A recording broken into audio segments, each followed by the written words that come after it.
Bien, buenas tardes a todos y a todas. Soy Sachao de Lugo y voy a moderar esta videoconferencia. Avisaros de que está siendo grabada. El que no quiera que salga su imagen con cerrar la cámara lo tiene solucionado. Voy a leer unas normas básicas para el buen desarrollo de esta reunión. No se permitirán faltas de respeto de ningún tipo. Si se produce algún tipo de descalificación o no se respeta el tema del día, se procederá a cerrar el micro a esa persona y si persiste podrá ser expulsado de la reunión. Ponencia, iré dando palabra por orden de según vayáis levantando la mano en el botón situado en la parte inferior de la pantalla. Si no encontráis el botón, podéis pedirlo a través del chat. Cuando os nombre, aseguraros de tener el micro abierto. Dispondréis de 2 minutos y os avisaré cuando os queden 30 segundos. Debemos evitar las repeticiones e iremos directo al grano para intentar agilizar las repeticiones. Daré la palabra en primer lugar a todas aquellas personas que intervengan por vez primera y luego, en función del tiempo restante, daré paso a las segundas y así sucesivamente. Esperamos que todo transcurra de una forma correcta y provechosa para todos y todas y empezamos dando la palabra a la compañera Chon, que nos presentará al ponente de esta tarde.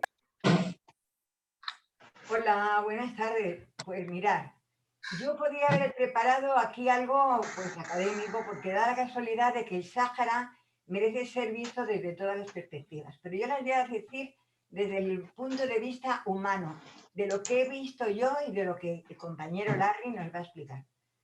Yo he bajado varias veces a los campamentos saharauis, unas veces con ayuda humanitaria, otras veces porque he tenido niños y les he dejado a ver a las familias.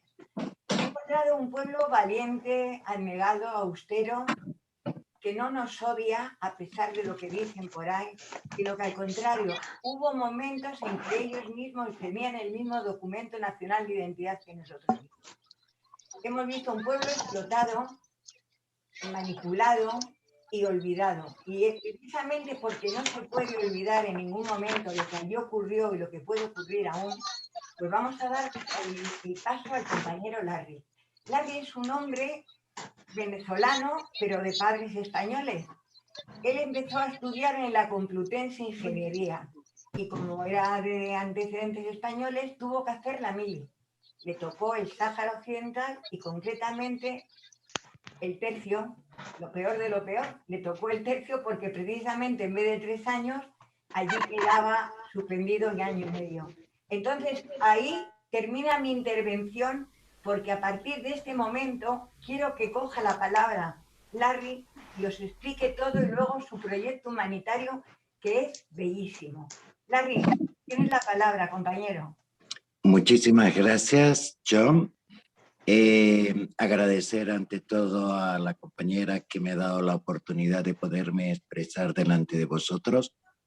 Sentir el apoyo por parte de una plataforma tan importante como sois vosotros, jubilistas y pensionados, que aún lucháis por vuestros derechos, y esto me incita a felicitaros y a continuar con vuestra lucha y con vuestra labor. Mi cometido es totalmente diferente.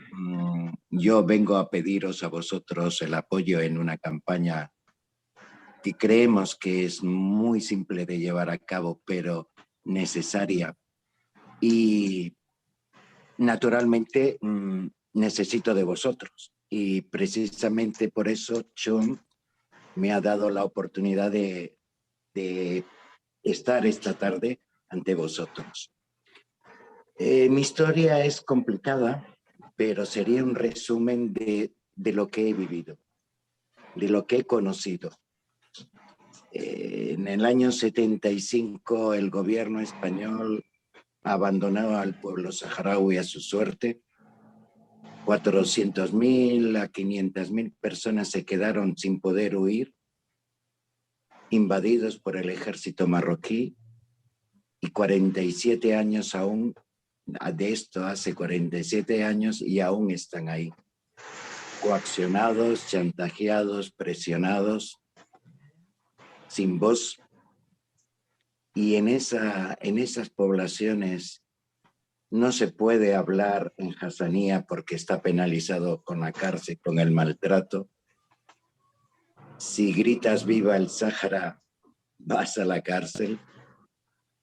Si levantas la voz en favor del pueblo saharaui, vas a la cárcel.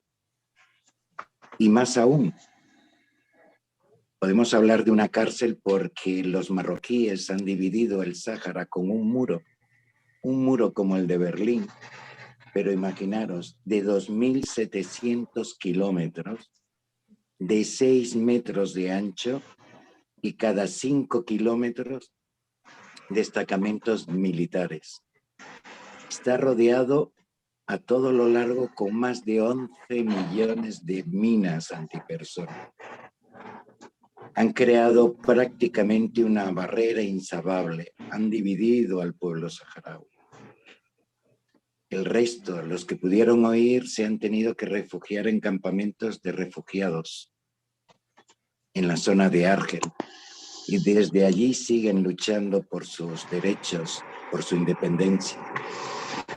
Y el problema que tenemos, porque me considero saharaui, por eso hablo en nombre de ellos, es que después de tanto tiempo hemos encontrado de que hay un silencio, hay un tabú sobre todo el tema saharaui.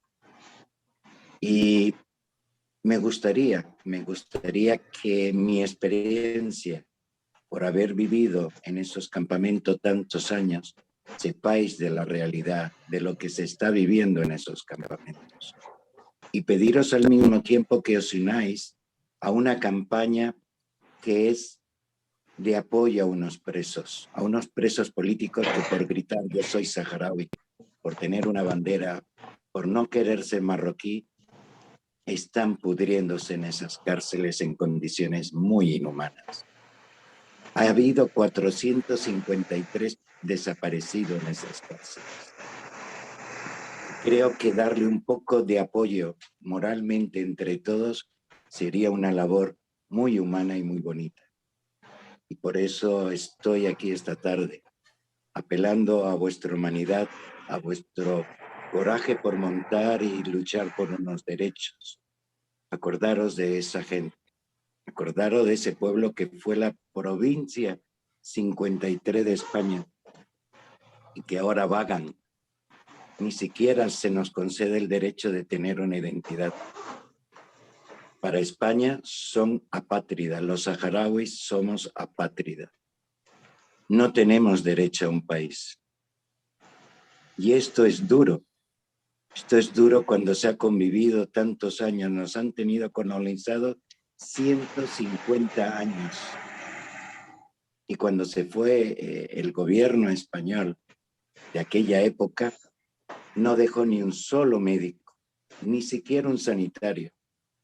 El 94% de la población saharaui era analfabeta. Hoy por hoy, gracias al esfuerzo del Frente Polisario, por un censo realizado por la ONU, determinó que el 98% de la población saharaui sabe leer y escribir. Se sorprendieron de que en campamentos de refugiados se hubiera logrado tal proeza.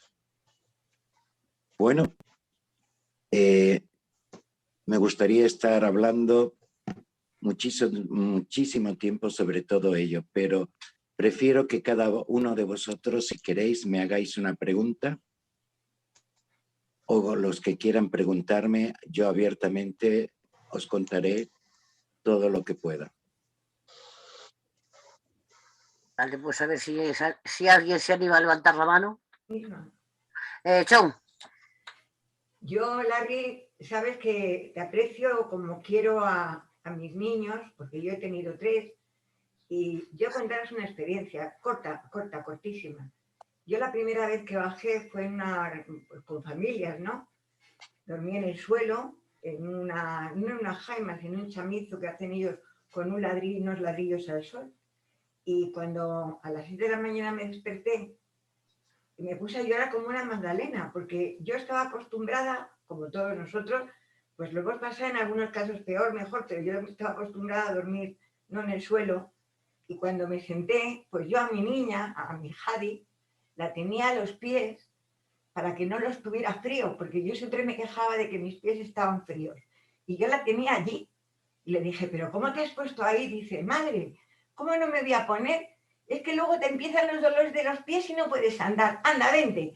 Me levanté, me fui con ella y vi a una mujer que son bellísimas, con su velo por encima, luciendo su cabello, y llevaba detrás un montón de niños con una cuerda cantando un elefante se columpiaba, y los llevaban desde pequeñísimos a la escuela, donde aprendían al mismo tiempo con el Hassanía, que hablaban en sus casas, el español, el castellano.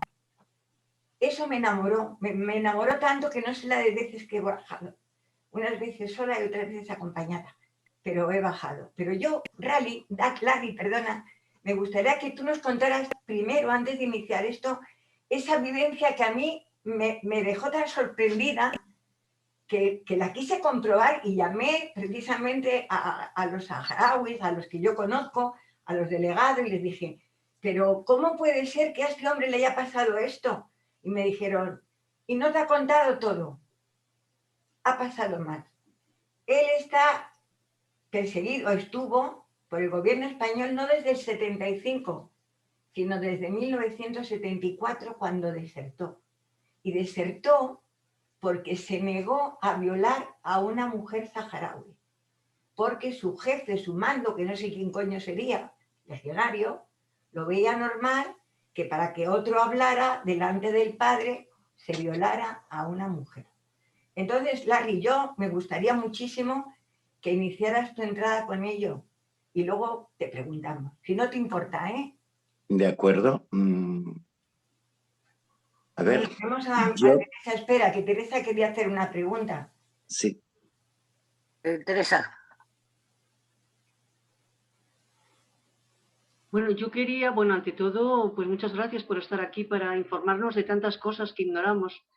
Yo sí quería saber cómo os arregláis a nivel económico, cómo es la economía de ese pueblo que está en campamento. Yo sé que hay fosfatos, pero cómo se explotan, es decir, qué capacidad con ese muro que tenéis de todo tipo, cómo os arregláis para estar en una economía que tan estrecha y a la vez que podáis seguir adelante. A mí es que eso me crea una incógnita, es que es un misterio realmente para mí.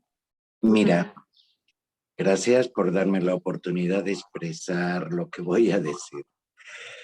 El Sáhara, al ser ocupado por Marruecos, todas las riquezas de esa zona está siendo explotada por el gobierno marroquí. Esto es un expolio. Nos están quitando, y no solamente quitando, sino que se benefician de ese dinero para seguir manteniendo y quedándose en esa zona. Y todas las empresas que invierten indirectamente lo que están haciendo es permitir que Marruecos se quede con esos territorios, que se quede con los recursos de un país. El pueblo saharaui que está en el exilio no recibe ninguna ayuda de los beneficios que se sacan del expolio. No, todo eso va al gobierno marroquí. Los saharauis tienen el estatus de refugiados. Cuando la ONU te da el estatus de refugiado, queda terminantemente, escuchar bien, terminantemente tener alguna economía propia, porque si no, no serías refugiado. Refugiado quiere decir que nosotros, la ONU, te damos de comer mientras se resuelve el problema. ¿Cuál es el problema aquí? Que Marruecos, gracias a que España le cedió la administración del Sáhara, la ha ocupado militarmente, intentando exterminar al pueblo saharaui. Por lo tanto, los que huyeron somos refugiados y están en estos campamentos de refugiados. Y sobrevivimos, porque esta es la palabra, sobrevivimos gracias a la ayuda internacional. Pero si este mes como ha sucedido, Noruega nos envía, por ejemplo, 5 contenedores de bacalao salado, pues es lo que tenemos que comer. Y esto ha sucedido en años anteriores. O sea que tenemos que vivir de lo que nos mandan. Si nos mandan, qué sé yo, leche, y la leche esta es una leche en polvo o lo que sea, es que lo tenemos, es lo único que tenemos. Nosotros, yo personalmente os puedo informar, hambre no se pasa, pero sí se pasan necesidades, porque te puedes pasar 6, 7, 8, 9 meses, años comiendo lentejas, lentejas, lentejas, lentejas. Y no hay otra, porque es lo que hay. Y lamentablemente, esa ayuda solidaria, un mes puede ser mucha y otros meses puede ser poca. Entonces, es muy complicado. De ahí que la solidaridad del pueblo español y del resto de Europa, pero sobre todo de España, porque España es uno de los países que solidariamente ha apoyado más al pueblo saharaui. De verdad que lleva 47 años organizaciones apoyándolo. Son muchos años. Hay mucho desgaste en esos 47 años. Y es complicado. Y cuando esas organizaciones, después de 20, 30 años, dejan de apoyarnos, a nosotros se nos resiente esa economía interna. Por lo tanto, sé que es duro estar constantemente buscando esa solidaridad, pero es la única forma que podemos sobrevivir, porque nos tienen condenado a ser refugiados. Y para evitar eso, para no ser refugiado, se tendrían que cumplir lo que las Naciones Unidas determinan, que somos una colonia y que debemos ser consultados sobre nuestra autodeterminación. Si eso pasara, volveríamos a tener nuestro país. Marruecos iría y tendríamos la independencia económica para poder subsistir sin depender de nadie, de la caridad de nadie. A nosotros nos dicen, oye, para mí sería muy interesante, oye, a mí no me des huevos, tráeme gallinas y yo tendré huevos. Oye, no me mandes ropa, móntame una fábrica y yo tengo ropa. Pero es que no se puede. No se puede crear una economía. Tenemos y estamos condenados a vivir de la solidaridad de la gente. Teresa, no sé si te he respondido en base a lo que estabas tú preguntando o si quieres que te aclare algo más. Está diciendo que sí con la cabeza. Sí, sí, fundamentalmente me has preguntado, o sea, yo presumía algo de todo esto, pero al escucharlo en la boca de una persona que es protagonista, pues efectivamente adquiere pues el valor que tiene realmente, ¿no? Muchas gracias. De nada. Larry, te voy a leer lo que puso en el chat, puso Santiago Tornero de Santa Coloma de Gramenet, porque él no puede activar el micro, que tiene problemas de sonido.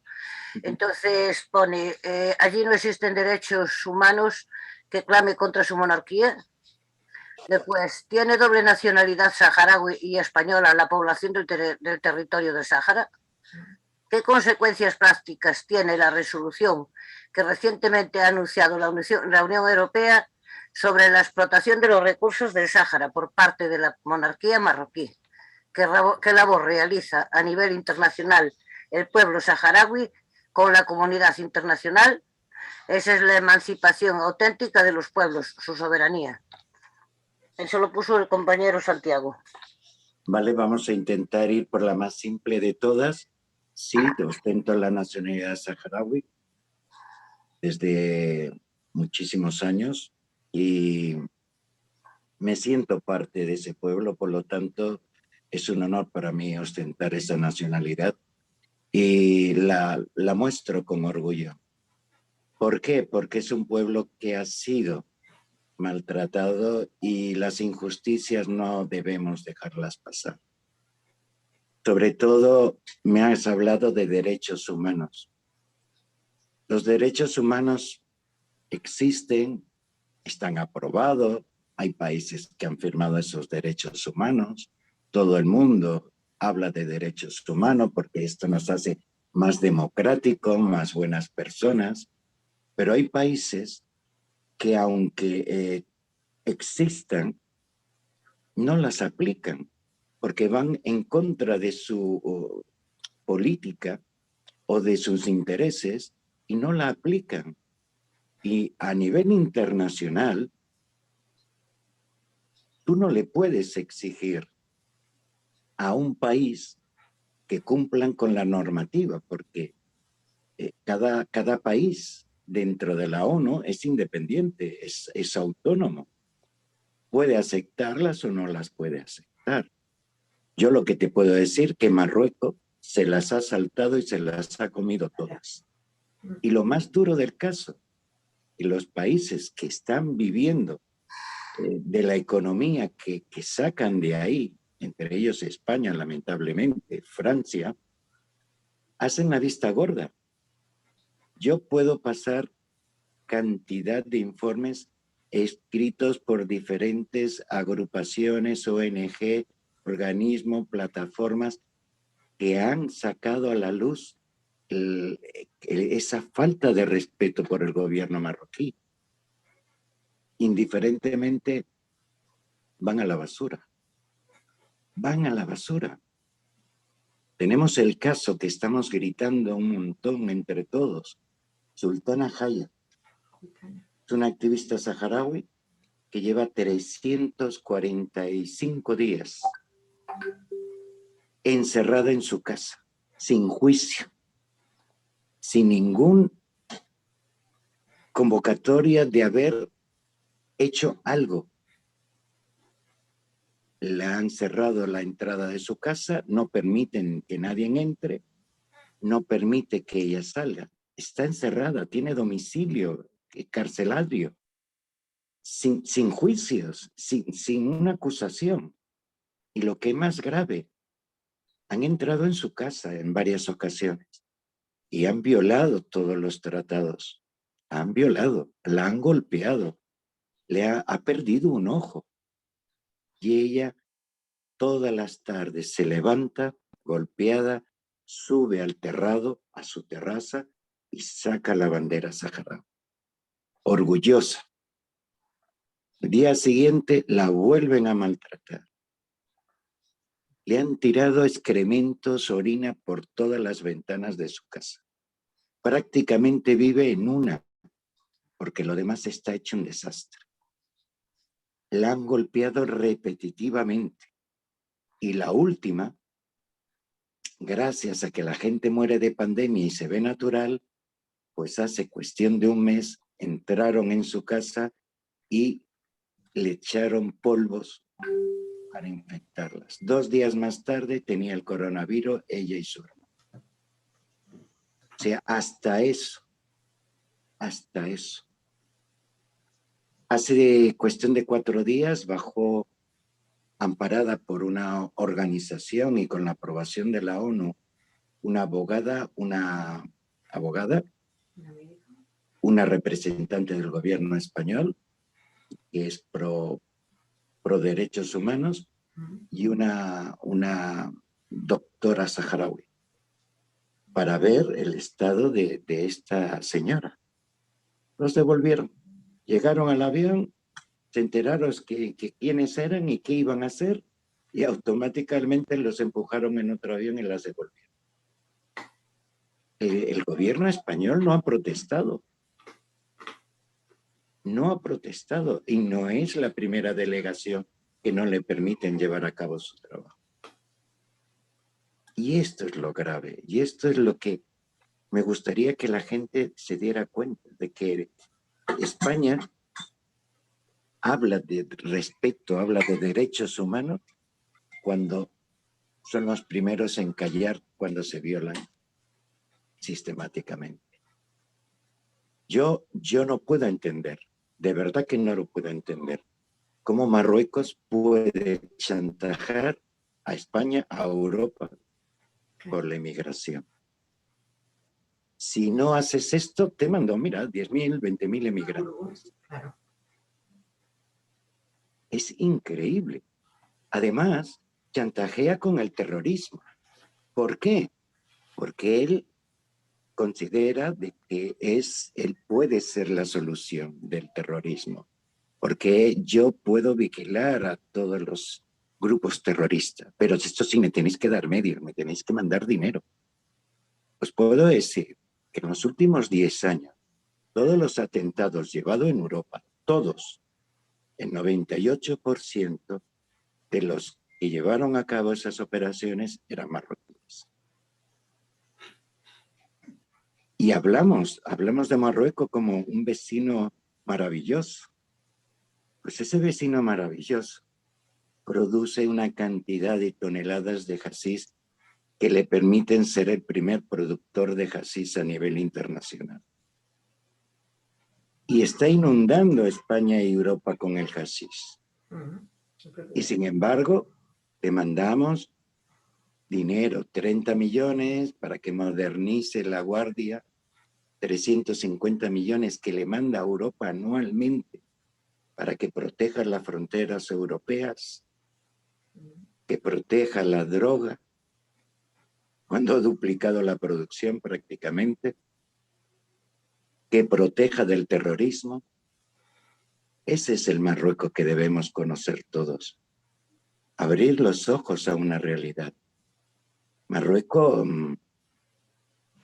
aparte de que es un vecino incómodo, no tiene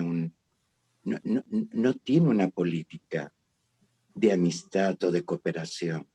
Ha invadido a un pueblo, ha invadido un país. La ONU se creó para evitar las invasiones y las guerras. Y ha callado y ha cerrado los ojos ante la invasión marroquí en el Sáhara.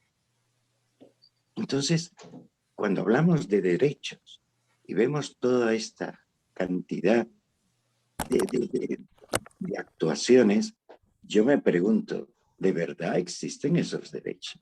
¿De verdad la ONU los defiende? ¿De verdad nos creemos que esos derechos son respetados y condenados? Y vosotros que habéis estado, que sois luchadores por los derechos de vosotros mismos, sabéis de lo que estoy hablando.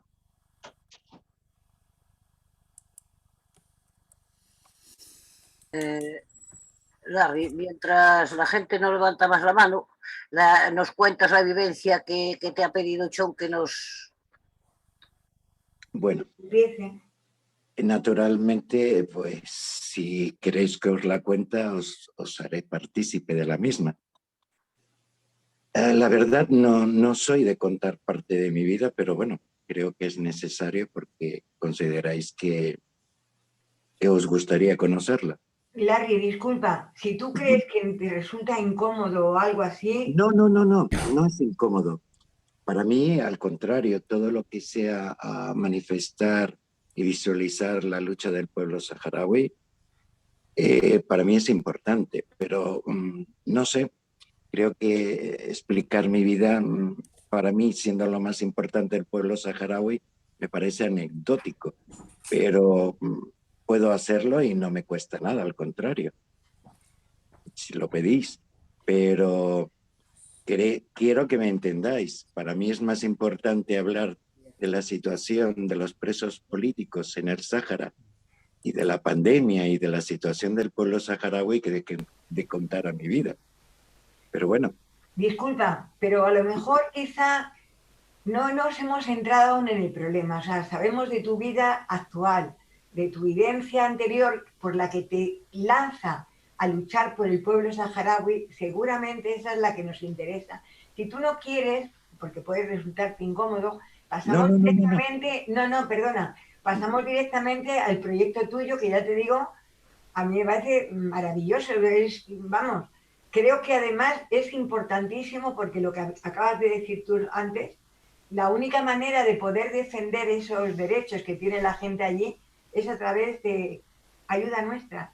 unas veces será de una manera, otras de otra, pero las cartas es lo más sencillo del mundo poder hacerlo. Así que si a ti te parece, pasamos de tu vida y pasas a donde tú creas más importante. Eres tú el invitado, ¿eh? Gracias. Bueno, pero hay gente que quizás les gustaría saber de por qué he entrado, lo entiendo. Si tenemos tiempo, pues encantado lo haré, pero de verdad yo creo que el pueblo saharaui es más importante desde mi punto de vista y desde mi ángulo que mi vida. Mi vida simplemente es una anécdota. Pero bueno, ya que lo habéis pedido, intentaré explicarla y bueno. Como ya has contado, Chon, a mí me toca hacer el servicio militar. Yo, por ser español, me correspondía, pero como yo tenía el pasaporte venezolano, me consideraba venezolano, no me presenté en su momento y me convocan en la comisaría y me dicen, bueno, espérese que el comisario quiere hablar con usted. Estamos hablando del año 1974. Septiembre, yo había cumplido 22 años. Se presenta después de 5 o 6 horas más tarde, yo estaré esperando, por fin me hacen entrar, ya todo nervioso, rompiéndome la cabeza qué había pasado. Y el comisario expone muy simple, me dice, mira, ¿tú qué eres? ¿Español o venezolano? Digo, pues venezolano, por eso tengo que venir cada 6 meses a la seguridad a presentar mi pasaporte y a renovar mi permiso de estancia, que soy estudiante. Muy bien. Pues entonces tienes un problema muy grave porque esa beca que se te ha dado es para españoles. Y si tú eres venezolano, estás cometiendo un fraude. Por lo tanto, deberás pagar los 3 años de estudios del universitario más una multa por engaño, defalco, etcétera, etcétera, etcétera. Claro, a mí esto me cae como un jarro de agua. Y le digo, bueno, ¿y si soy español? Bueno, si eres español, te salvas de todo eso, pero tendrás que hacer el servicio militar. Yo, ¿cómo que el servicio militar? Yo, sí, porque eres español y en España es obligatorio. Entonces yo digo, pero es que no puedo tomar una determinación, déjame consultar con alguien, con mis padres, yo qué sé. Me dijeron, sí, tienes 5 días, en 5 días te vienes y te presenta. Y si no, mejor que te presentes que nosotros te vayamos a buscar. Como comprenderás, sabemos todos tus datos, dónde estudias, dónde vives. Vale, pues no me quedó más remedio. Salgo de ahí, me voy a correo, porque antes se llamaba por teléfono a Latinoamérica o a Europa, yendo a correo y poniendo una conferencia. Hablo con mi padre, le enseño, le muestro el problema y le digo, ¿qué hago? ¿Voy a la embajada venezolana o pido amparo? Dice, no. Ahí la mejor opción para ti y para todos es que cumplas tu servicio militar y intenta continuar los estudios. Pues bueno, a los 3 días o 4 me presento allá y digo, mire, he decidido hacer esto. Pero ya estando comentándoselo a unos compañeros universitarios, les cuento lo que ha pasado y uno de ellos me dice, yo tengo un tío que es capitán de la Legión en la 4ª, en Villa Cisneros. Digo, yo tengo entendido de que si haces el servicio militar, sea los años que sean, por servir allá, se te reduce a la mitad. Hostia, pues en vez de 3 años, año y medio, no está mal. Pues bueno, dile, háblale con tu tío y que me voy para allá. Conclusión, que a los 4 días me llevan a Leganés y me llevan a un banderín de reenganche de la Legión que estaba en Leganés. Me mandan en barco hasta Alicante, en tren, y de Alicante me suben en un barco hasta Las Palmas, y de Las Palmas a los 3 días me llevan a Villa Cisneros. Claro, es un cambio. Estudiante, universitario, viviendo en Madrid. Cuando llegas te encuentras un desierto, pero un desierto. Un puerto, apenas cabían algunos barcos. Nos hacen bajar a todos los del barco, que eran todos soldados, iban a reenganche o iban... Nos dividen en diferentes camiones de las diferentes especialidades militares que estaban esperando a esos reclutas, y de ahí directamente al cuartel. Cambio brutal. Paso mis 2 meses y medio de casi 3 de entrenamiento. Juré bandera el 8 de diciembre del año 74 y me reintegran en un despacho que me correspondía, que era archivos. Esto me permitía trabajar durante el día y por la noche o por la tarde estudiar las materias de ingeniería, porque yo quería presentar los exámenes en Las Palmas, etcétera, etcétera. Pero todas estas, cuando yo llego en el año 75, ya había unos movimientos independentistas fuertes y ya la ONU había presionado sobre España para que le diera la autodeterminación al pueblo saharaui por ser una colonia. España intentó retrasar lo máximo durante muchos años, pero ya a partir del 74 aceptó el juego por las órdenes que le impuso la ONU y preparaba ya el referéndum. Se empezó a hacer el censo para que las personas pudieran votar, y a todas estas, Marruecos, viendo de que el Sáhara se iba a independizar mediante unas votaciones que sabía de antemano que el pueblo saharaui iba a votar por su independencia, interviene, se presenta y dice que no puede el Sáhara ser independiente porque ese territorio es suyo.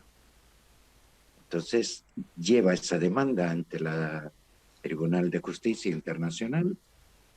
España defiende la postura de que esa colonia no tiene nada que ver con Marruecos, y Marruecos defiende que eso es suyo por historia. Con todos los papeles que aportó Marruecos, el Tribunal de Justicia determinó ni la lengua ni la idiosincrasia del pueblo saharaui tenía algo que ver con Marruecos. En cierta época hubo un pequeño avasallaje de algunas de las tribus, pero no de la totalidad del Sáhara. Por lo tanto, eran 2 territorios totalmente independientes. En esa estaba tira y afloja, pero mientras había actividades del Polisario, presionando a España para que llevara a cabo todo ese compromiso. Y en una de las operaciones militares capturó a 7 soldados españoles. ¿Qué pasó? El ejército era un golpe muy duro de que tuvieran prisioneros, y sacó a todos los servicios que había, los marines, los comandos, los pistolos, los legionarios, a buscar, a poder recoger y rescatar estos soldados españoles que habían caído en manos del Polisario. Claro, yo por primera vez abandoné la comodidad de las oficinas y fui integrado en destacamentos en búsqueda de estos soldados. Me trasladan a Layún, el grupo nuestro, y la unidad pasa al cuartel Chacal, que estaba en Echera, un puesto avanzado, y de ahí se formaban patrullas. En una de esas patrullas localizamos un FRIC que habría unas 5 a 6 jaimas. Nos dan orden de vigilarlo, de poner atención, y a las 2 de la mañana recibimos orden de que que saquemos a toda la gente y que averiguemos si sabían dónde estaban estos soldados españoles. Imagínate, universitarios sacando a la gente a golpes de las tiendas de campaña. Son reunidos delante de los 3 Land Rover que tenía la patrulla legionaria, que éramos 13 más un sargento.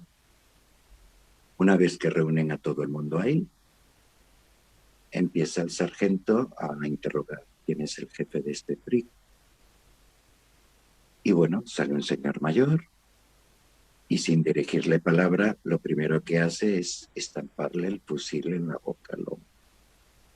Cae el hombre, sangrando por la boca, lo empieza a golpear a patadas, le obliga a levantarse y le dice: dime, ¿dónde están los soldados españoles? El hombre dice: yo soy beduino, yo tengo mis cabras y mis camellos y yo no sé de política, yo no vivo en las ciudades, yo no sé nada de nada. Y el hombre insiste, le vuelve a golpear, esta vez en el estómago con el fusil. El hombre se cae, lo vuelve a golpear, lo levanta y le dices: o hablas o lo vas a pasar mal tú y toda tu familia. El hombre no dice nada y automáticamente dice que los hijos de este señor den un paso adelante. Bueno, vuelve a golpear al señor, dan un paso adelante 2 hijas y un niño, y el sargento no se le ocurre otra idea de decir: fulano viola esta, fulano viola esta, y a mí me enseña un niño de 12 años. Y fue automático, inconscientemente, yo apunté al sargento y me negué. Dije que yo venía a hacer el servicio militar, no a violar a mí. Me amenazó: esto es insubordinación, te podemos fusilar, no seas novato, deja el arma. Y en esto disparé. Disparar, el sargento se dio cuenta de que no iba en broma. Me dijo: bueno, tengamos la fiesta en paz, ¿qué quieres? Simplemente bajar las armas y que esta gente se vaya. Y yo me entrego. El sargento manda a bajar las armas, los saharauis que habían por ahí se apoderan, hacen prisionero a los soldados, empiezan a amarrarlos, inclusive al sargento, empiezan a desmontar todas esas tiendas y huyen como pueden, y al final se queda este señor mayor con varios hombres y otro Land Rover, 2 Land Rover. Entonces, yo a todas estas, mi mente en blanco, diciendo: ¿en qué lío me he metido? ¿Y ahora qué hago? Sin dinero, sin pasaporte, buscado, porque seguro que me van a buscar la legión, me van a matar, porque insubordinación en la legión se paga con fusilamiento. Se me caía el mundo. Se me acercó este señor mayor y me dice: ¿cuál es tu nombre? Y yo le digo: Larry. Me dice: mira, Larry, si te quedas, te van a matar. Tú has ayudado a mi familia y has salvado mi orgullo y mi dignidad. Así que yo te tengo que ayudar a ti. Súbate, te esconderé y cuando tengamos oportunidad que se calme un poco, te sacamos o por Mauritania o por Marruecos. Bueno, me pongo en sus manos y al cabo de 1 hora más o menos llegamos a una explanada con unos animales y me dicen: te vamos a esconder aquí, un pozo de agua. ¿Cómo me voy a esconder un pozo de agua? Pues tú ven, baja conmigo. Y con una linterna bajamos 3 metros, 4, y en un costado había un hueco y del otro costado había otro. En uno había unas cajas de municiones y en el otro me dijo: ahí te vas a meter. Apenas cabía. Y ahí pasé 3 meses. Por las noches a las 12, 1 me subían porque no podía moverme del aquilatado que estaba. Me daban masaje, me daban de comer, me hacían correr Y a las 4 a las 5, otra vez al pozo. Esta situación duró 3 meses. 3. Creo que ha sido la guerra psicológica más dura que he sufrido en mi vida. Montaba las mejores casas, montaba las bodas, recordaba a mi familia, idealizaba todo, intentado evadir de todo ese sufrir, de ese estrés. Un ruido que oía me ponía a temblar. ¿Qué va a pasar? Ya a los 3 meses le digo, oye, o me entregáis o me entrego, pero esto no es un sin vivir. Le dije, no te preocupes, se están moviendo las cosas, pero hay mucho movimiento y no es fácil mover. Espérate un poco más. 2 días más tarde me habían dejado a las 5 de la mañana y a las 8 oigo mi nombre, reconozco la voz de Muman, y me dice, Larry, sube que nos vamos todos. Y yo, hombre, por fin. Pero cuando subo le digo, ¿hacia dónde vamos? Digo, tenemos que huir porque los marroquíes nos han invadido. Era el 5 de noviembre de 1975. O sea que no tienes que huir todos, sino que tenemos que huir todos. Y ahí empieza un periplo de éxodo, caminando, porque los pocos vehículos que quedaban llevaban las jaimas, llevaban algunos enseres o personas mayores, pero la mayoría de gente iba caminando, iba a pie, guiándose, con miedo. Cuando se veía un coche, todo el mundo a correr, a esconderse, sin poder hacer fuego para poder alimentarse. En fin, nos íbamos encontrando por el camino a familias, mujeres a lo mejor con 2 o 3 niños en brazos y en el pecho, y 3 más caminando descalzo porque no pudieron oír todos, sino que los hombres se quedaron a cubrirle la retaguardia para que ellas pudieran llegar hacia no se sabe dónde. Todo el mundo iba huyendo hacia la parte más lejos de las grandes ciudades. Esta gente formó un campamento prácticamente en la frontera con Argelia, Mauritania, en territorio saharaui. Y los marroquíes, sabiendo que eran campamentos de refugiados, porque había la bandera de la Cruz Roja y todo, y que ellos habían seguido ese seguimiento, bombardearon con napalm, con fósforo. Ningún país levantó la voz. Ustedes saben lo que es el napalm. Yo lo viví. Es lo más horroroso que yo he visto en mi vida. Cuando cae como un poco de agua y después cae el napalm, se incendia. Y eso cuando se pega al cuerpo, eso no hay forma de quitarlo. Tú veías gente carbonizada corriendo, intentando quitarse eso. Imposible. Es lo más horrendo que puede ver el ser humano. Y la impotencia de que no puedes ayudarlo. Esa impotencia fue lo que, cuando llegó el momento, en vez de decir, oye, vuelvo a mi casa, dije, no, me quedo con vosotros.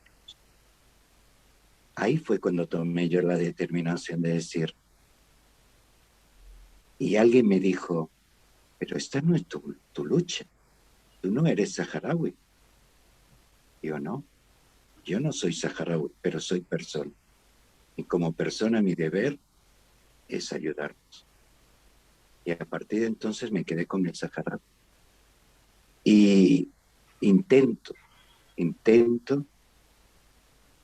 hacer visible esa causa, esa lucha, porque yo la viví en primera persona. Y las cosas que se ven y se viven son perennes, esto no se puede borrar. Por más que haya 1000 mentiras y 1000 historias, esas vivencias están en ti y marcan. Me han marcado de por vida. Por eso estoy al lado de los saharauis, por eso me siento solo. Porque han padecido, los han maltratado, los quieren exterminar, no les dejan hablar su lengua, no les dejan tener su bandera, no les dejan ponerse su ropa típica, les chantajean con que o cambias tus apellidos o no te damos trabajo o no te damos vivienda, etcétera, etcétera, etcétera. Y todo esto, ¡hala, viva la Pepa!, permitido por todo el mundo. ¿Por qué? Porque, bueno, tú puedes montar empresas allá y prácticamente no pagas impuestos. Chulo. Pues oye, así todo el mundo vamos a invertir. Hay 1.500 empresas españolas trabajando en eso. 1.500. Y grandes. Y grandes. Sí, bueno, esta es mi vida. Y me siento muy orgulloso de la decisión que tomé. Y como persona entiendo el por qué la gente se levanta ante las injusticias. Entiendo también vuestra lucha por vuestros derechos. Por eso creo que me podréis entender cuando digo con el corazón en la mano, necesito de vosotros para que este pueblo vuelva a ser libre e independiente. Si tenéis alguna pregunta, por favor, estoy a vuestra disposición. Gracias, Larry. Es que me has dejado sin palabras, te lo juro que vamos. A ver, en el chat puso antes Santiago. Espera, que lo he perdido ahora. Pero es que negamos a los ciudadanos saharauis derechos que le reconocemos a los inmigrantes que nos envía su monarca. Y nadie se inmuta, es hipócrita. Y a continuación, después de tu intervención, te pone, chapó. Vicente Poza, Vicente Atalaya ha puesto, tengo que dejar la videoconferencia, agradecer al ponente el baño de realidad. Vivimos en una mentira continua y miramos para otro lado, porque mientras no nos toque a nosotros y podamos disfrutar de nuestras comodidades, lo demás nos da lo mismo. Chon. Bueno, pues yo quería que dijeras precisamente, no como anécdota, lo que nos has dicho a todos, porque nadie puede entender una realidad si no la vive, y tú la has vivido y nos la has transmitido. Entonces, pues mira, yo cuando dices que nosotros somos simples aprendices de una lucha, porque la lucha real es la que tú nos acabas de contar. Dejar a tu familia, dejar tus estudios, quedarte con el pueblo saharaui, estar, bueno, que tú sabes que luego te advertían de que estabas perseguido durante muchos años con peligro de muerte. Y seguías, y seguías, y seguías. Hasta el año 84 no vistes a tus padres. Ellos pensaban que o te habían matado a los saharauis o te habían matado a los marroquíes, pero no tenían noticias tuyas y tú no las podías mandar. Yo creo que eso es lo que da la dimensión precisamente de tu lucha y de la causa, de esa causa que vivimos muchos, muchos y muchas. Y efectivamente lo que decía antes Teresa, ¿no? Cuando decía la economía, pues la economía se sustenta de que desgraciadamente en los campamentos saharauis y la Mada, en donde concretamente tienen el refugio y la ayuda de Argelia, hay mujeres y gente mayor, porque los hombres han tenido que salir y están en Italia, están en España, están en Francia, porque mandan ayuda. Y la economía de saharaui, que no es la economía boyante que conocemos, sino de subsistencia, se mantiene gracias a esas ayudas. Y luego está lo que hacemos todos una vez al año, obligamos a nuestros ayuntamientos, a las comunidades, a mandar ayuda. Y es lo que decía Larry, unas veces comen lentejas y otras veces comen arroz o comen garbanzos. Pero tiene una cosa que yo me maravillo de ella. Los niños que entran en el colegio salen comidos. Con lo cual siempre tienen un plato de comida caliente. Y el resto de lo que se manda es increíble lo que pasa allí, porque no pasa más que allí, Las mujeres allí tienen un protagonismo grandísimo. Yo estoy ocupando cuando él tenía que contarlo, pero las mujeres son las que sustentan la economía, esa de subsistencia que estamos hablando. Y decirte, Larry, que además tú sabes que puedes contar, estoy convencida con todos los que estamos aquí, y lo que traslademos de lo que tú nos has dicho y lo que nos vas a decir al resto de amigos, de compañeros, porque efectivamente el pueblo saharaui merece otra vez otra oportunidad que España no le ha dado. España solamente lo explotó. Y ahora tenemos médicos, tenemos abogados y niños universitarios que Larry los conoce porque lleva juventud activa saharaui. Y entonces, bueno, yo estoy metiéndome ya tanto que yo creo, Larry, que es que eso es lo que te falta a ti, contárnoslo todo. Y es verdad que es que hay preguntas. Venga, yo es que me callo ya no voy a volver a intervenir. No, Vale, es gracias. verdad, yo vivo mucho la causa y es verdad, he bajado y bajaré. Bueno, ya no bajaré, ya estoy muy vieja para eso. Bueno, siempre hay formas, de verdad que sí. Pues podría estar horas hablando sobre el pueblo saharaui y su lucha y su constancia y su firmeza. También es verdad que hemos tenido victorias bastante importantes a nivel internacional, sobre todo la última que ha dado la Unión Europea. El Tribunal de Justicia Europea ha reconocido por tercera vez de que Marruecos no tiene nada que ver con el Sáhara, que el Sáhara es una colonia que tiene un estatus en espera de descolonización, de consulta. Por lo tanto, Marruecos no tiene derecho a la explotación de sus recursos. Pero hay otra lectura más importante. No solamente es que hemos ganado el que no expolien la agricultura y la pesca, sino lo que hemos dejado por asentado, que es lo más importante, que el Frente Polisario es el único y legítimo representante del pueblo saharaui. ¿Por qué es impresionante o es importante esto? Pues simplemente porque los marroquíes, en la sentencia anterior, la recurrieron diciendo de que sí, que se habían tomado en cuenta los beneficios del pueblo saharaui, presentó algunos saharauis que estaban en las zonas ocupadas, que estaban siendo utilizados por el gobierno marroquí, dando el consentimiento en nombre de todo un pueblo, cuando eso es prácticamente imposible, ya que no son representantes, están bajo la tutela de Marruecos, encima presionados y chantajeados. Por lo tanto, trigo limpio no es.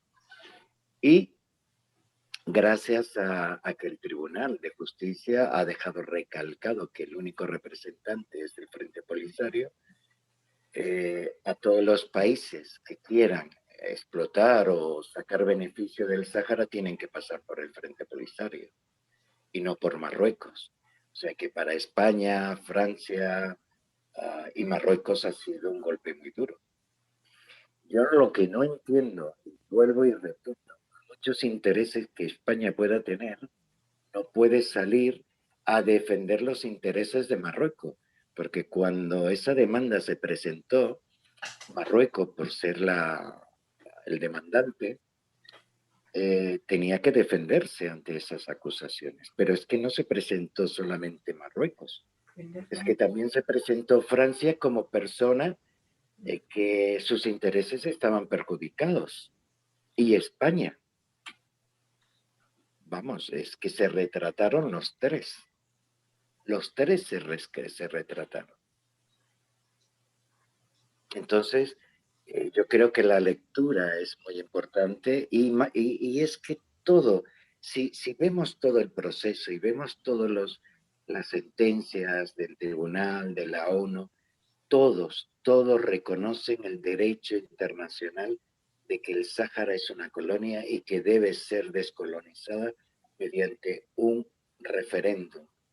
Esto lo reconoce todo el mundo, todo el mundo. El único que se saltó esto ha sido el presidente Trump, que en sus últimas horas de vidente le prometió a Marruecos que si firmaba con Israel la paz y la reconocía, él, como Estados Unidos, reconocía el derecho de ese territorio que ya no es una colonia, sino que es parte de Marruecos. Inclusive hoy en día, después de ya casi 8 meses que ha tomado el poder el nuevo gobierno norteamericano, no ha ratificado esto, al contrario, está desmontando ese reconocimiento. Ya no aparece el mapa del Sáhara integrado dentro del mapa de Marruecos. Esto ya es un toque a que los Estados Unidos, si te reconocen, ¿cómo te van a dividir el mapa? Vamos, por parte. Pero hay que reconocer que hay muchos intereses creados, muchísimos. Y esos intereses pasan por mantener a Marruecos en la situación que está para que no sea una bomba. Porque Marruecos a las malas te manda 30.000, 40.000 inmigrantes diarios, te manda grupos terroristas y te inunda de hashish o toda Europa. Por eso Europa le tiene miedo a Marruecos e intenta negociar, intenta contentarlo, pero ahora después de esta sentencia, pues Europa no puede contradecirse. Por lo tanto, es una victoria muy, muy importante en todas las lecturas que le queramos dar. Te leo 2 comentarios que hay en el chat y ya le doy paso a Ofencisla, que lleva un rato con la mano levantada. A ver. Santiago Tornero ha puesto: ¿qué proyectos estáis realizando y a cuáles podemos contribuir? Desde aquí, como dice Chon, en nuestros municipios hay programas de solidaridad internacional, pero nunca he visto una campaña institucional para que conozcamos nuestra responsabilidad con vosotros. Teresa Galeote ha puesto: las tragedias no son anécdotas. Gracias por el relato contado. Y ahora le damos paso a Ofencisla, si quieres, para que nos diga qué quiere preguntar ella. ¿Vale? Así después ya nos expones el proyecto este tan bonito. Adelante, Ofencisla. No se te oye. Perdón, ¿se puede subir? Es que no te oigo la... Es que no lo oímos ninguno. Le falla el audio y no le oímos. Francisla, o lo pones por WhatsApp o lo pones en el chat, ¿vale? Y yo se lo hago llegar. Vale, guapa. Mientras va a fritas. Abre el micro, por favor. Ahora. Buenas tardes, Larry. Vamos a ver, me has hecho trabajar mi cabeza muchos recuerdos de aquel entonces. El problema con Sáhara aquí se coció desde el año 1972. La visita de Kissinger a España nos confundió a muchos. No sabíamos el por qué. En aquel entonces yo era un muchacho de 16 años o 17 años, ya no me acuerdo. Y nos confundió a muchos. Los que estábamos, hijos de republicanos, que participábamos con la gente en la clandestinidad o hacíamos de vigías, por si acaso aparecía la policía. Mucha gente se preguntaba qué es lo que estaba sucediendo con la visita de Kissinger. Nos quedamos confundidos con la muerte de Carrero Blanco.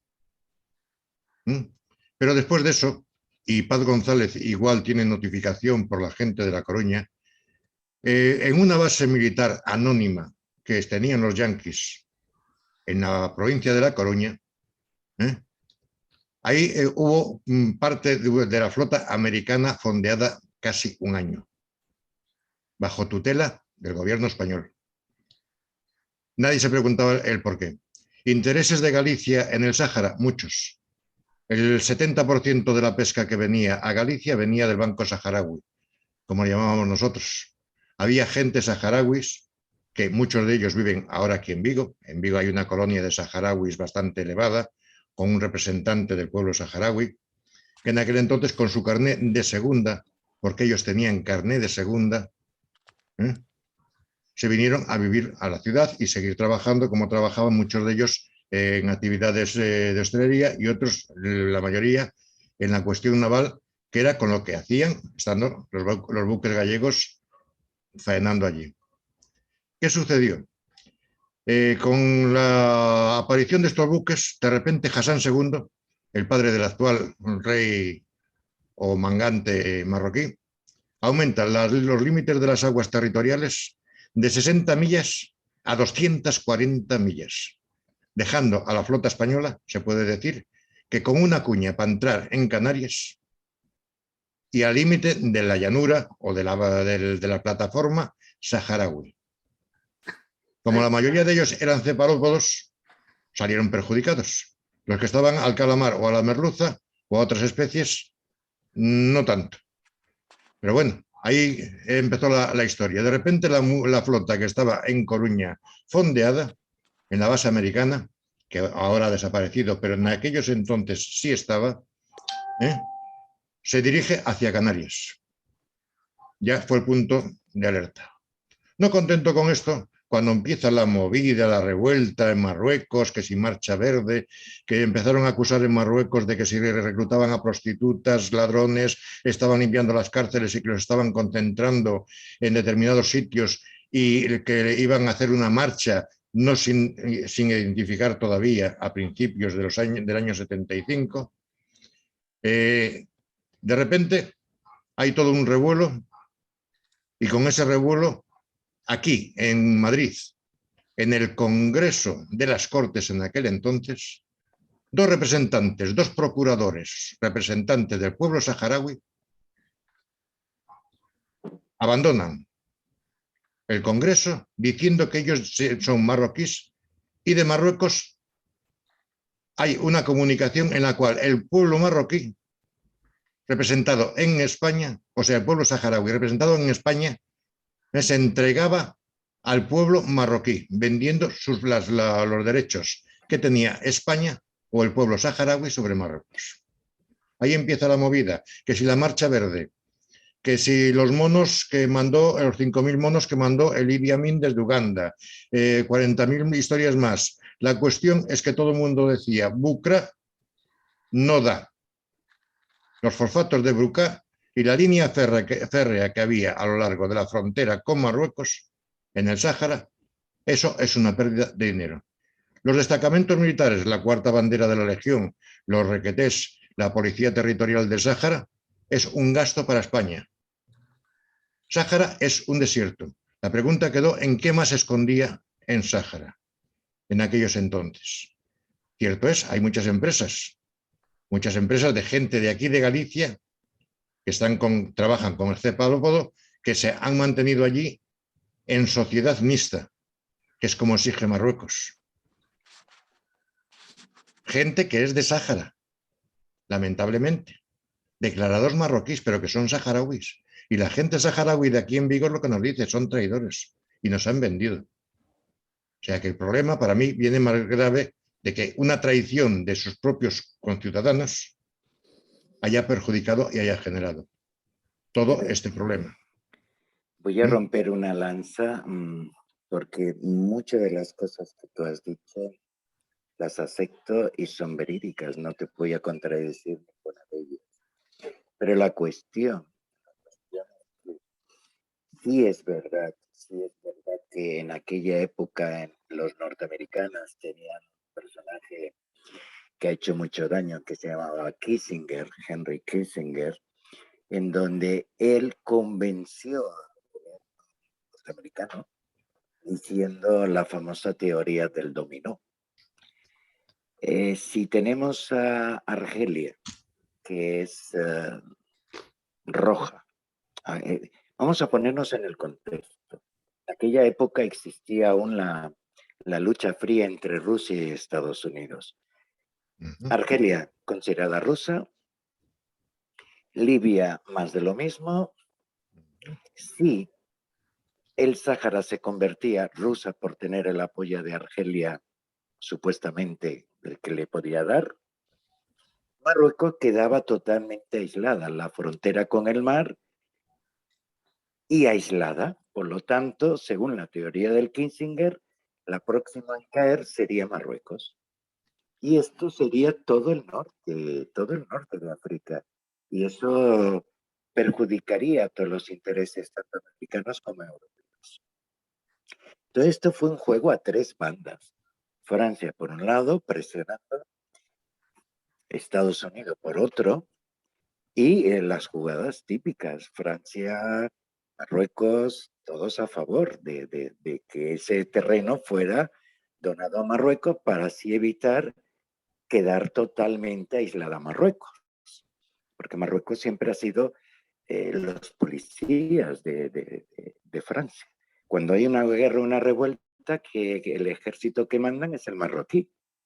Lo hemos visto en varios contenciosos, o sea que no es nada nuevo. Por lo tanto, Marruecos tiene un cierto interés colonial por parte de Francia y por Estados Unidos. Entonces le dijeron al rey, oye, tú haz la vista gorda, te abrimos las puertas a la democracia, a la transición, y aquí no ha pasado nada. Yo entiendo de que era un momento muy complicado a nivel interno en España, había una media transición que aún no se acababa de llevar. De hecho, hubieron atentados antes de que se llegara a la transición, o sea que no estaba del todo claro la situación dentro de España. Y naturalmente dijimos, bueno, nos desentendemos de esto, nos desentendemos del Sáhara. Que hubieron traidores que apoyaron la postura marroquí, naturalmente, es que eso siempre ha sido reconocido. El frente sabe quiénes personas que estaban en una posición privilegiada.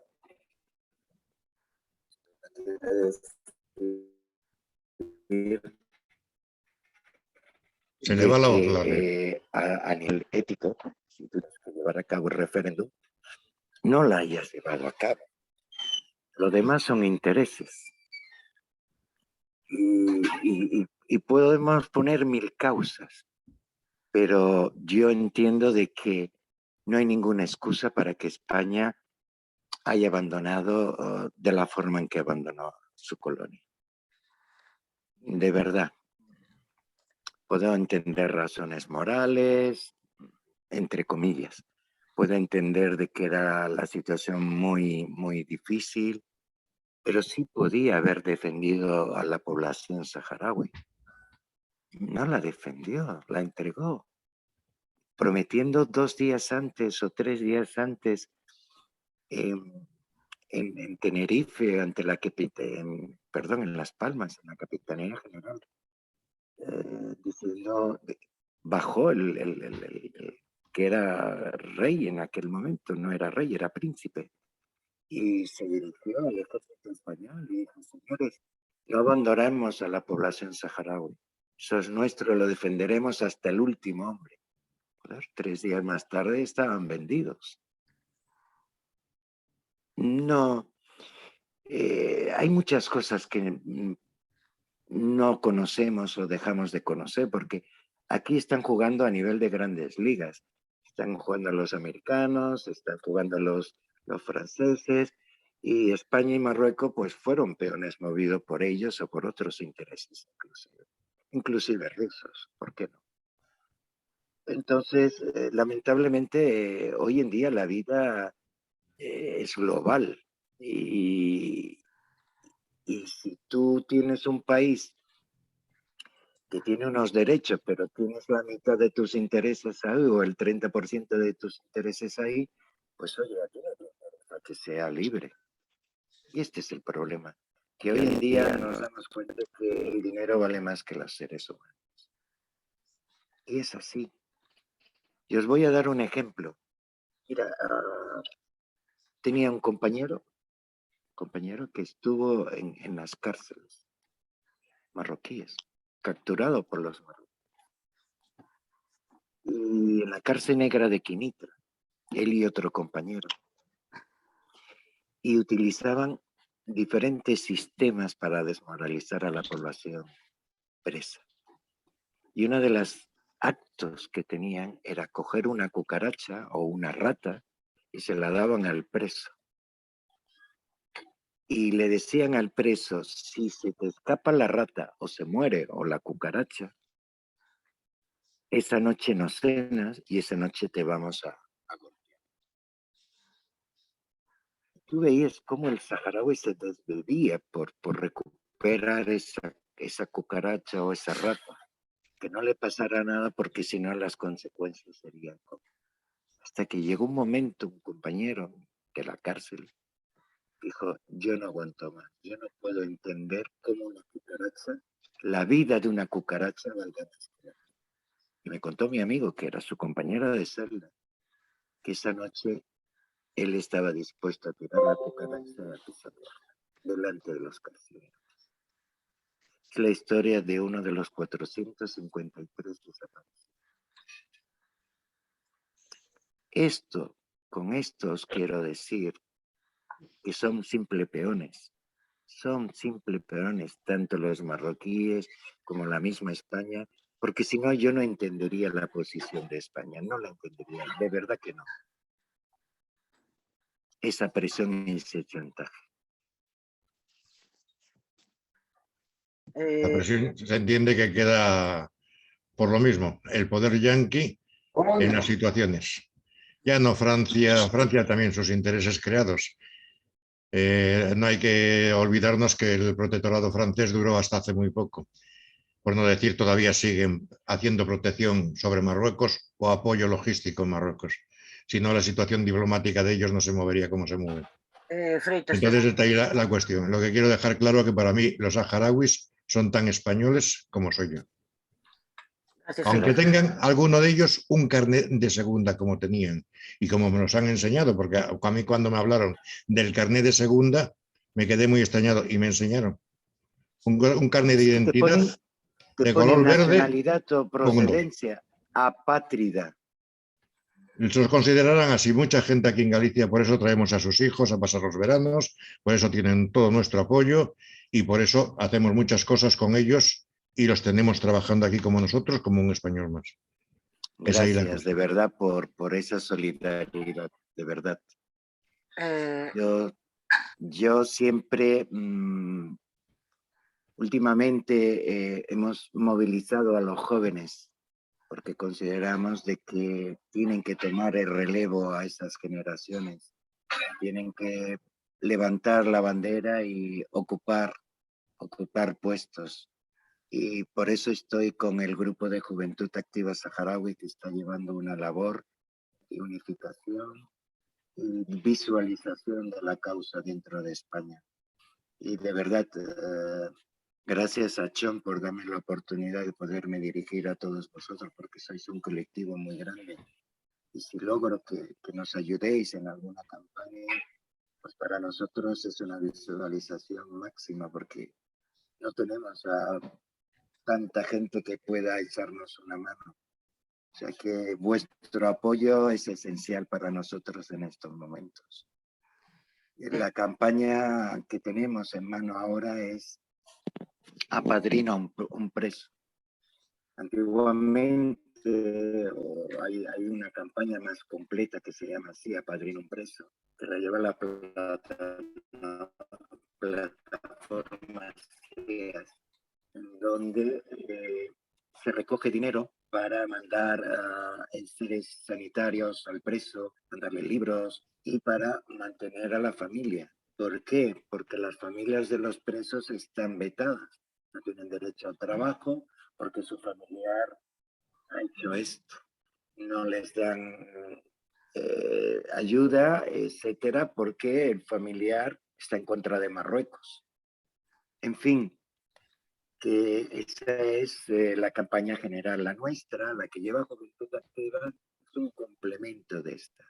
Es una campaña más humana en el aspecto de la sencillez. Lo que se busca es que una persona, cual sea, escriba una carta a un preso político y a su familia, dándole ánimos, diciendo, estamos. No queremos que en la carta se haga apología de la guerra, no. No queremos que se hable del régimen marroquí y la pongamos a parir, no. Lo que buscamos es una carta de corazón a corazón, por sentimiento, y esta es la campaña, por eso yo creo que es bonita, y hoy estoy aquí gracias a John para hacer llegar esta propuesta y a ver si nos podéis ayudar. Mira, Entonces, ¿cómo llevamos a cabo la campaña? Nosotros tenemos un correo electrónico, yo se lo haré llegar a John, que es el de Juventud Activa Saharaui. Las personas que quieran participar escriben el nombre a ese correo. Oye, estoy interesado en participar.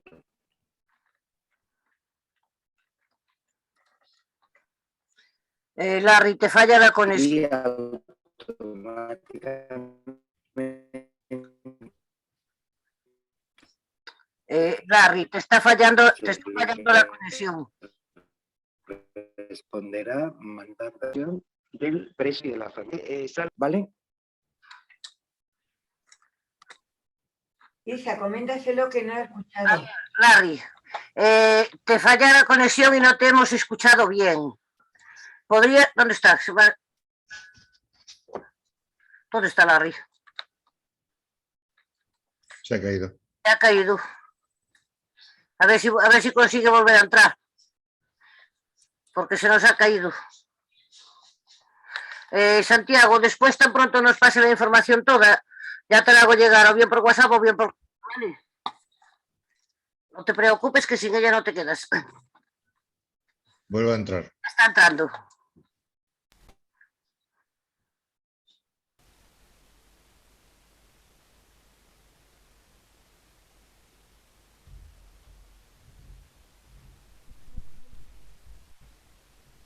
Ahora. Vale, gracias. Pues estaba hablando de que esta campaña intentamos ser una campaña humana. No queremos que en las cartas se haya apología. No queremos que se maltrate a Marruecos porque a lo mejor esas cartas pueden ser una bomba, incluso decir que están recibiendo. Entonces son cartas solamente en donde hablemos. Estamos con vuestro hijo, ánimos, todo saldrá bien, estamos con vosotros. Simple mensaje de apoyo. Y esto es lo que queremos. Una vez que esas cartas o la persona que quiera participar en el proyecto se le manda el nombre del precio y la dirección y se escriban las cartas, lo otro que se tiene que hacer es mandarlas certificadas. ¿Por qué?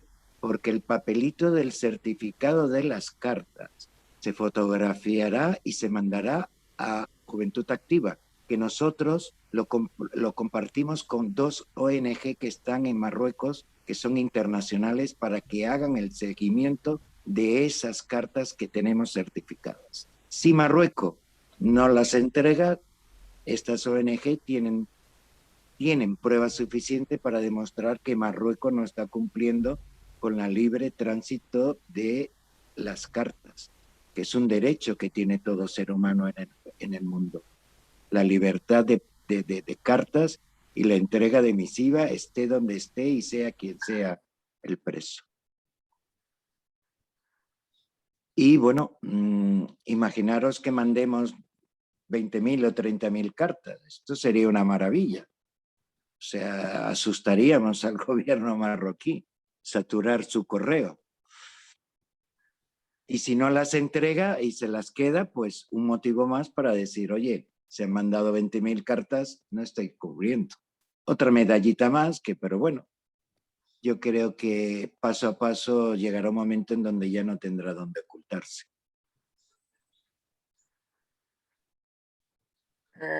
A ver, te veo lo que puso antes Fuencisla, que fue la que no escuchábamos cuando le fallaba el audio, ¿vale? Gracias a Larry por aclararnos aún más la situación del Sáhara. ¿Qué número de población está en los campamentos y cuántas personas residen en los territorios ocupados? ¿Cómo solucionan el problema del agua en los territorios ocupados? ¿Y en qué zona de las dos tiene su vivienda Larry? Eso es lo que ha puesto Fuencisla. Yo, a ver, yo vivo aquí en España, resido en Blanes, en Gerona, pero constantemente estoy bajando a los campamentos. Con lo de la pandemia, lamentablemente, pues no se ha podido bajar en 2 años. Pero también os daré respuesta a una de las preguntas. Se calcula 600.000 personas que están en las zonas ocupadas de Marruecos, que no pueden salir cuando ellos quieran, sino cuando los marroquíes te dan pasaporte. ¿Y cuando te dan pasaporte? Pues cuando le haces la pelota y aceptas todo lo que ellos quieren. Lamentablemente es así.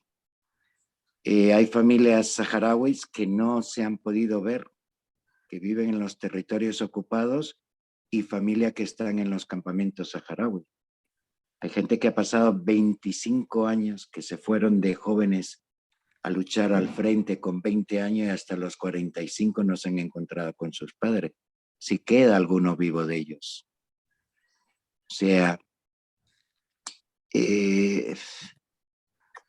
por el lado que toquemos o por donde queramos tocar, siempre vemos que el maltrato de Marruecos hacia el pueblo saharaui y ese silencio cómplice de España que no quiere tocar el tema de Marruecos en un comunicado, porque molesta a Marruecos, y si molesta a Marruecos ya tenemos 10.000 inmigrantes al día siguiente.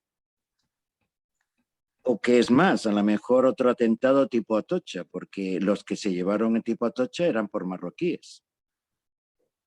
Todos. Cambrils, marroquíes, etcétera. En Barcelona, marroquíes. Por lo tanto, el gobierno no se la quiere jugar y tiene que reírle las gracias al gobierno y a régimen. ¿Cuánta gente hay en las zonas ocupadas? Se calcula unos 650, 700. Y en los campamentos unos 200.000, pero en toda España, Francia, Italia, incluso en Noruega, en España algunos, perdón, en Cuba algunos, en Venezuela, no llegan a 15.000 las familias que han podido salir tanto de un sitio como de otro.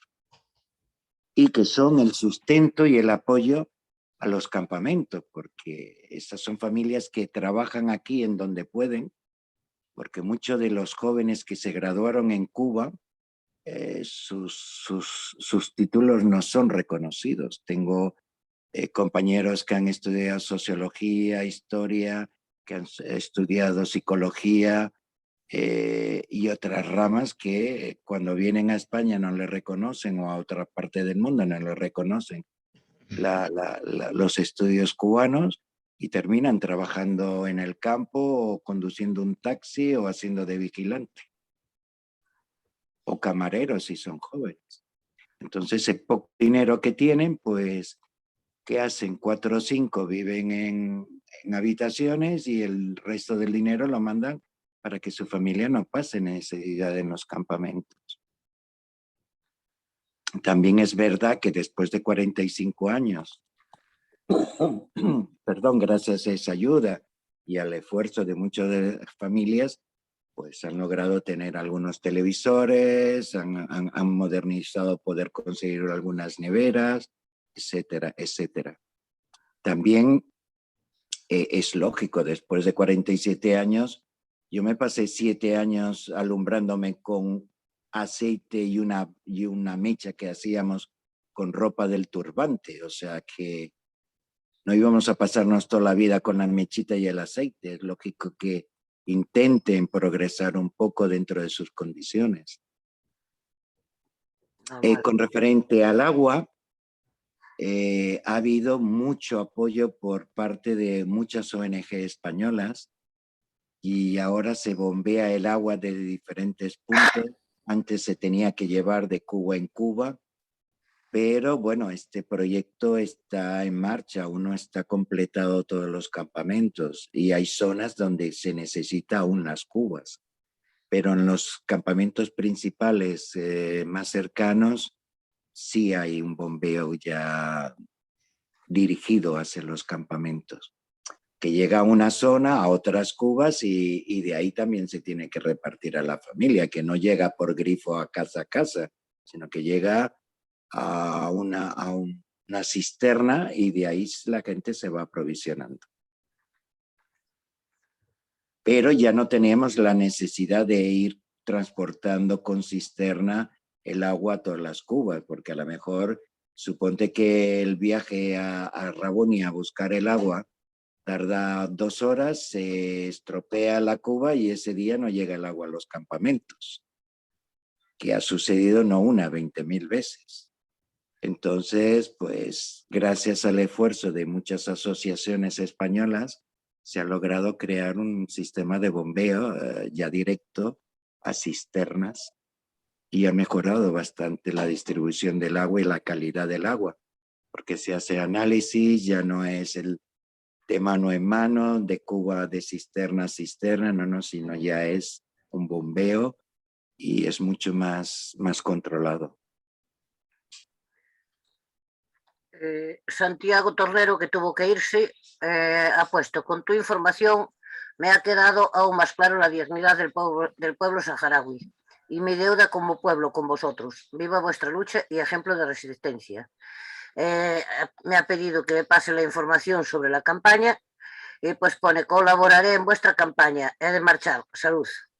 Fuencisla nos comenta de que en Segovia funciona durante muchos años los amigos del pueblo saharaui. Y ahora le doy la palabra, que tenemos 2 palabras pedidas y están ahí los pobres esperando, a José León. Abre el micro, por favor. A ver si... Ahora. Pues nada, agradecer a Larry y reconocer su labor y su dedicación, que ya lo es mucho, ¿no? Y ahora también reconocer la valentía que tiene de denunciar ciertas cosas, porque todos sabemos que aquí, si él lo dice, que tienen esa venganza tan tremenda, pues eso, decir las cosas esas se supone. No quiero hacerle más preguntas porque no es que nos haya quedado claro todo, pero nos ha abierto mucho los ojos. O sea, nos avergonzamos, eso lo llevamos haciendo muchos años los españoles, o sea que tenemos una deuda ahí. No es solamente como españoles, como es natural, sino como Estado. Eso es una vergüenza que tenemos que denunciarlo continuamente.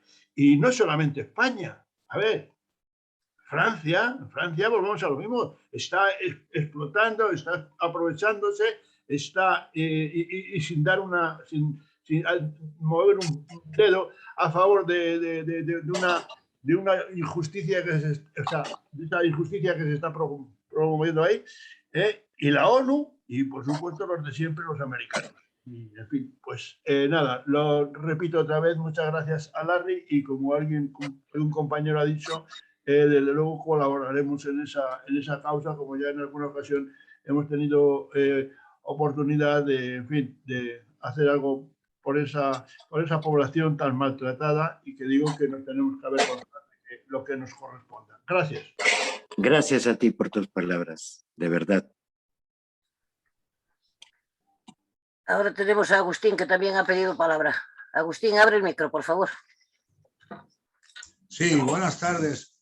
Bueno, yo agradecer a Larry pues todo, porque yo la verdad soy un gran desconocedor del tema. O sea, yo sí he tenido relación con compañeros de trabajo en Marruecos que nunca han contado nada, me ha extrañado porque nunca hemos hablado nada de su país.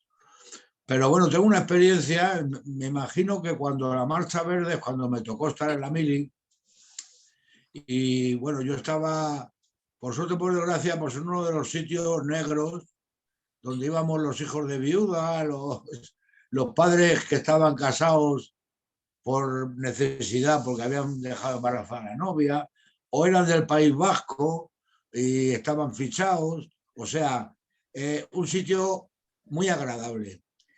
Estaba en Madrid la división acorazada, que es donde pertenecía, y estaba el Goloso el Barras 55, que es donde estaba yo, y el Saboya, de Leganés. Y de golpe y porrazo, pues vinieron efectivamente a decir que teníamos que irnos para el Sáhara, porque teníamos que ir 3 meses, porque estaba lo de la Marcha Verde, y bueno, pues teníamos que irnos. Les tocó al Goloso, embarcaron los carros de combate en mi cuartel, que estaba a la terminal de Renfe para esos asuntos, y se iban 3 meses y luego íbamos nosotros. Bueno, nosotros, como desconocíamos el tema, y el tema de España era todavía dictadura, porque fue cuando la operación Galaxia esa, pues la verdad es que estábamos un poco pez.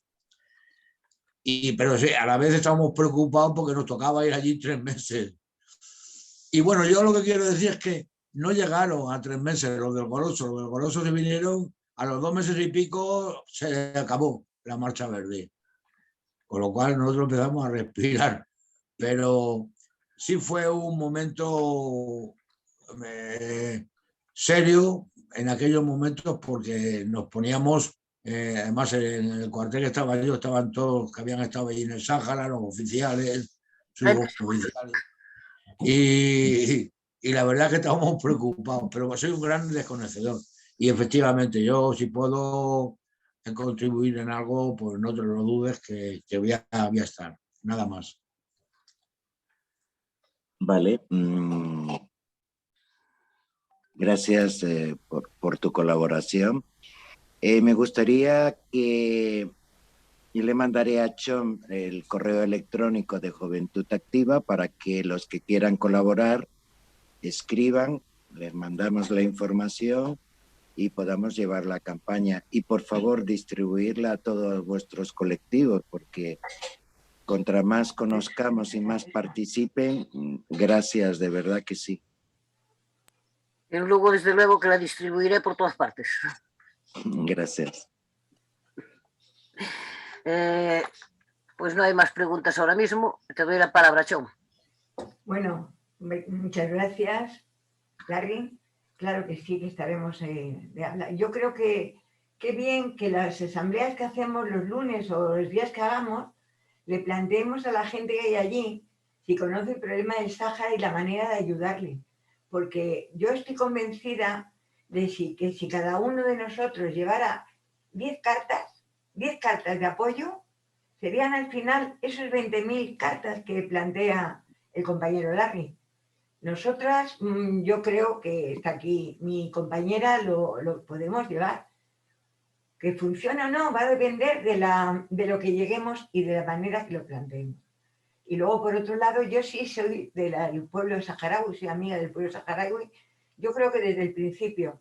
Y estoy orgullosísima de que la plataforma que hicimos en Leganés fue la primera en la Comunidad de Madrid y la segunda en España. Fue una de Cataluña y luego nosotros.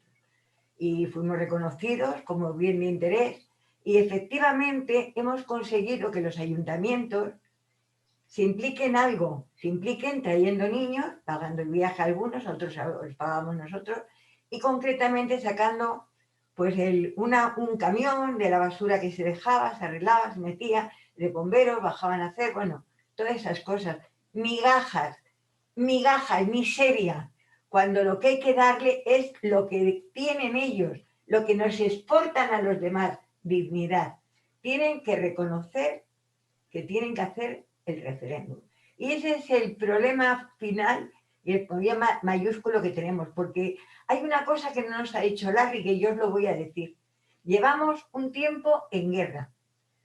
En guerra, claro, posiblemente la ONU cambie ahora algo, toda su estructura con nosotros, con el pueblo saharaui. Lo digo con nosotros porque cuando se lleva tanto tiempo y tantos contactos, llevas el Sáhara en el corazón.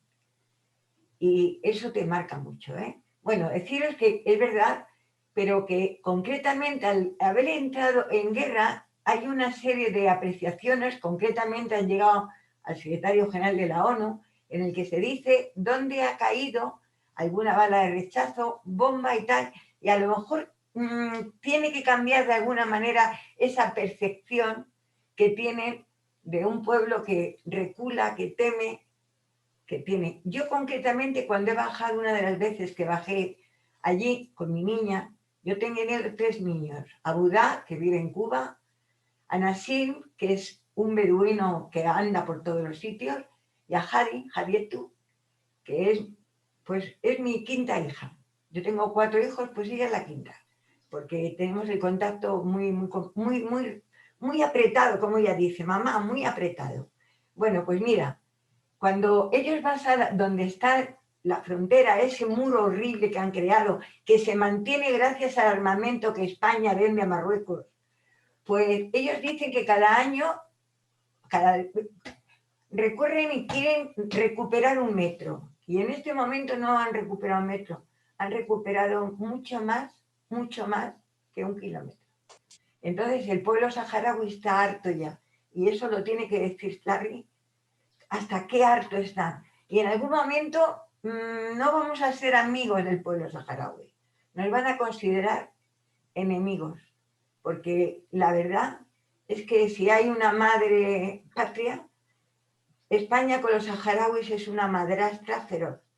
Y eso tiene que cambiar. Entonces, Larry, sí, nos vas a tener que mandar el correo, nosotros lo mandaremos y desde luego lo diremos, estoy segura, en las asambleas que hagamos, y le diremos a la gente que colabore.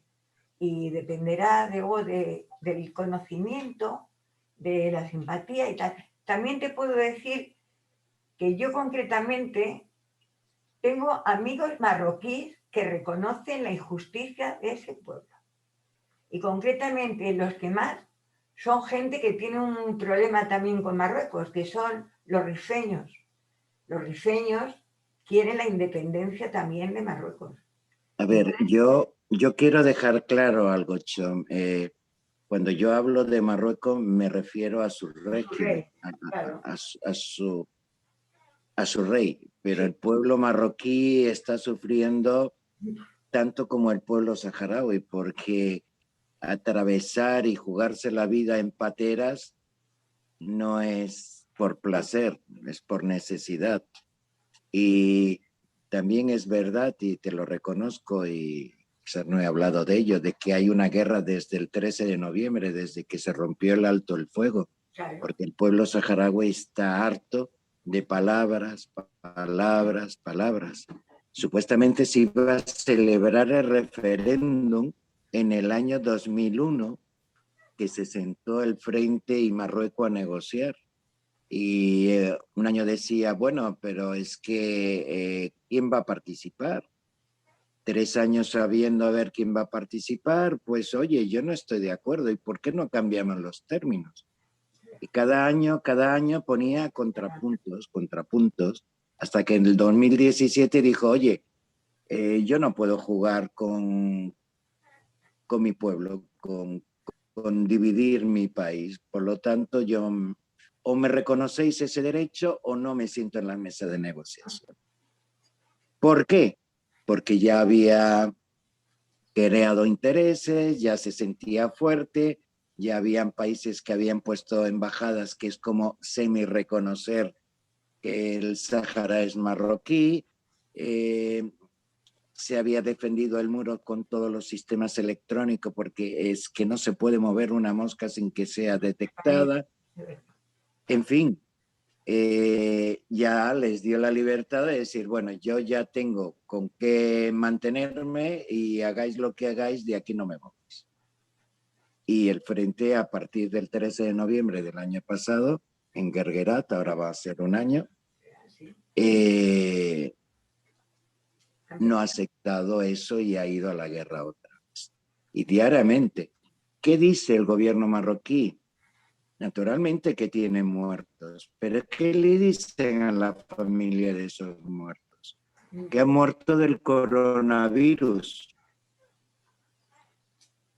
¿Por qué? Porque no les interesa reconocer que hay una guerra. Si reconocieran esa guerra, invertirían ahí. Porque no hay ningún país que quiera invertir en un país que tiene guerra. Por eso silencian todo lo que es guerra. Y no saldrá, y puede morir 10, 20, 30, 40 y no lo dirán, porque si no asustan a sus propios inversores. Y esto es doloroso, cómo juegan con sus propios muertos, cómo juegan con su propia población. Viven mintiendo para mantener y presionar sobre la presa. No llegan noticias.